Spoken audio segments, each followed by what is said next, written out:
Loblaw seeking injunction against Dominion workers picketing at distribution centre, VOCM.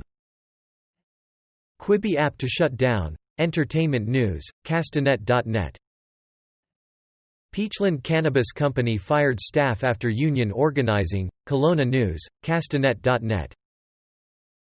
PayPal will allow users to buy, sell cryptocurrencies, including Bitcoin, CNBC Television. Davison Orchards pumpkin patch shut down by Interior Health, Kelowna Now. Facebook dating lands in Europe as singles look for romance under lockdown, CNBC. UBC employee being sued by U.S. software company files anti-SLAPP application, Vancouver Sun.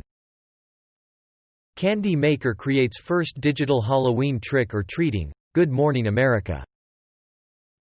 Western Canada oil production rebounds as U.S. oil stagnates, oilprice.com. Oxford's Brazil vaccine trial to continue after volunteer believed to be in control group dies, cbc.ca.